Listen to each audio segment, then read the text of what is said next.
घंटिया जातीय राजपथ अवरोध कले पुरी वकिल संघ।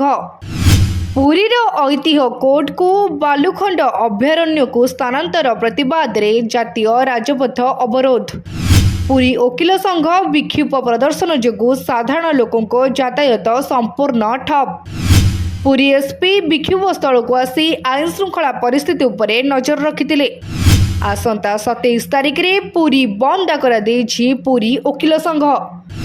देखिबाकू रहिला सरकार आगकू कौन निष्पत्ति नेउछंती। 6 घंटिया जातीय राजपथ अवरोध कले पुरी वकिल संघ। पुरी भुवनेश्वर जातीय राजपथर मालतीपाटपुर छकरे रास्ता रोक कले आईनजीवी आउ हंतासंत हेले साधारण जनता। पुरीर ऐतिह्य कोर्ट को बालुखंड अभयारण्य को स्थानांतर प्रतिवाद रे प्राय 6 घंटा धरी जातीय राजपथ अवरोध कले जिला वकिल संघ। सकाळ 10टारू जिला वकिल संघर आईनजीवी माने पुरी भुवनेश्वर जातीय राजपथ मालतीपाटपुर बस स्टाण्ड रास्तार उभय पार्श्व धारणा बसी रही कोर्ट स्थानांतर को विरोध करी विक्षोभ प्रदर्शन करथिले।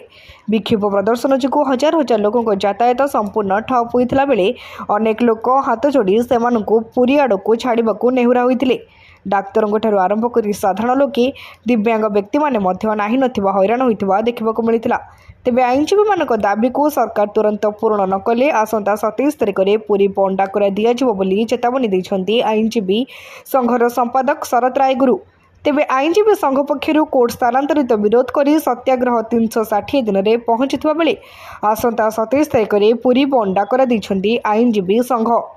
सेपटे केवल जरूरीकालीन सेवा को छाड़ी अन्य काहाको मध्य छड़ा जाई नथिबा बेले खोद पुरी एसपी प्रतीक सिंह विक्षोभ स्थल को आसी आईन श्रृंखला परिस्थिति उपरे नजर रखिथिले। तेबे कोर्ट स्थानांतर पाई निष्पत्ति होइथिबा प्रस्तावित जगहटी मधुर जल संरक्षण अंचल रे आसुथिबा बेले एहा मध्य बालुखंड अभयारण्य अंचल रे आसुची और सीआरजेड आईनर मध्य उल्लंघन करुची। तेणु सरकार निष्पत्तिर पुनः विचार करी ऐतिह्य कोर्ट को स्थानांतर न करिबाको आईनजीवी संघ तरफ कुहाଯାଇଛି। पूर्वर कोर्ट स्थानांतर को विरोध करी आईनजीवी संघ पक्षरु पुरीर प्रवेश पथ 18 नळारे मध्य रास्ता रोक करा जायतिला। तेणु ऐतिह्य कोर्ट जो जगह अच्छी से जगह रखा सरकार को अनुरोध करिसेंती जिला वकिल संघ। जोटी कोर्ट अच्छी से उपयुक्त जगह एवं से सफिशिएंट जगह अच्छी किंतु माननीय हाईकोर्ट एवं सरकार कौन पाई जोटी आईन सम्मत नुहे से कोर्ट ना चाहते आम जाना जदि से कोर्ट ने पुरी सहरवासी पानी टिके पीवाई पारे ना तापर यही जो कोर्ट एठू नहीं से करेंगे ये जगह से करेंगे कौन। तेणु आमर अनुरोध समस्त पुरी जनसाधारण एवं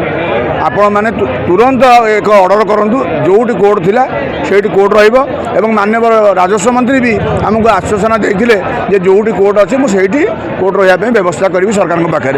विकल्प ना कि आम पाखे 360 दिन धरी सत्याग्रह कलु आम दाबी समस्त देचु सीधा सड़क भाव में मुख्यमंत्री की भेटीचु उप मुख्यमंत्री की भेटीचु राजस्व मंत्री की 6 थर भेटीचु आईन मंत्री की भेटीचु पुरी जिला समस्त एमएलए एमपी शासक दल से भेटीचु। बर्तमान से आमको राजस्व मंत्री जगह को आसिले देखिले बर्तमान जो जगह कोर्ट अच्छी से पर्याप्त परिमाण सरकारी जगह आवेलेबल अच्छी कि देखला आमको प्रतिश्रुति देले बार हॉल मीटिंग करके कहले जे बर्तमान जगह जोगई देवी कहला आज पर्यटन जगह जोगई दिगला नहीं। आज वकिल संघ तरफ पुरी जिले में मालतीपाटपुर रास्ता रोक कराई से दाबी रखिकी रास्ता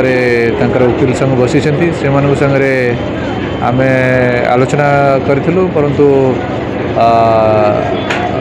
वर्तमान सुधा रास्ता रोक चली पब्लिक को कौन से प्रकार असुविधा हेनी डाइवर्जन प्लान कराई परंतु समस्ते से डाइवर्जन प्लान अनुसार जाउछंती सिचुएशन सब वर्तमान कंट्रोल रे अछि। जरूरीकालीन गाड़ी को आम छड़ा कराऊँ केमती जल्दी जल्दी रास्ता रो कुटी पारिबो ता ऊपर काम करा सरकार पूरी बार एसोसिएशन को बहुत हल्का नौकरी बारंबार गिरी अभियोग करिया पर भी 17 थर आईन मंत्री की देखाई समस्त सहित देखाई गले अभयारण्य ए प्रकार कार्यक्रम करने को मना करिया सत्वे सरकार शुणिले ना बाध्य होगी आज जो राजरास्ता को ओह्लैले तथापि भी सरकार हो ए प्रशासन हो एमितिया भाव में अपहरित कर सब लोक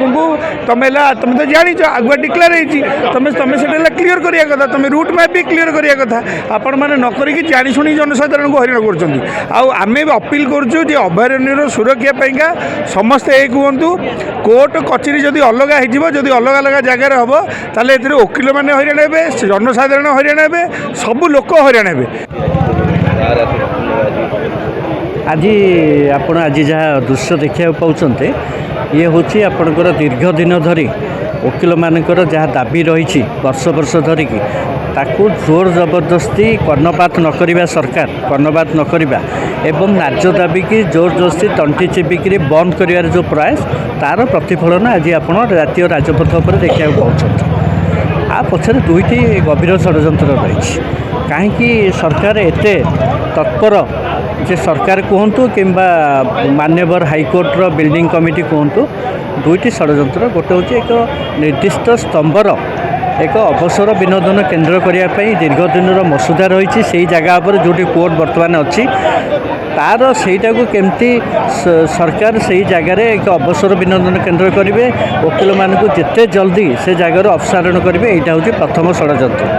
द्वितीय षड्यंत्र यहाँ बहुत तात्पर्यपूर्ण आप देखिए जे सरकार विभिन्न समय जहाँ सब जनविरोधी नीति आसे ताकू सर्वप्रथमे वकिल भाई मैंने प्रतिरोध करती ताकू जदि आपण सहर बाहर को 10 किलोमीटर दूर को पठे दि जाए ताहले सरकार जनविरोधी नीति की ताकू प्रतिरोध करने आउ कहीं सांगे सांगे नथिबे ना ना मैं जानी पिलाटा धरिक तो हैरान हो जामे बस कोड ओले देला मन बाटपुर फास्ट रो आमे जीवु पूरी एठी सिटी रोड को 6 किलोमीटर पूरी एती दिन जीवे पण जो कष्ट से जाउ छ कोन करियो ऑटो फोटो की कोन करी जीवे से को ए जो रास्ता रो करछन वकील माने तंग रास्ता रो कोन कोन केबे केता हैरान आपण माने आमे हैरान हो जी किछि निये नाही ना से माने पे आमे हैरान हो जी अच्छा आगुरु सूचना दबा कथा छ हां एटे कहबा कथा ना आमे के आस्तांदो पुरीरू रवीन्द्र रचना निराकार महारणक रिपोर्ट तीर्थक्षेत्र लाइव।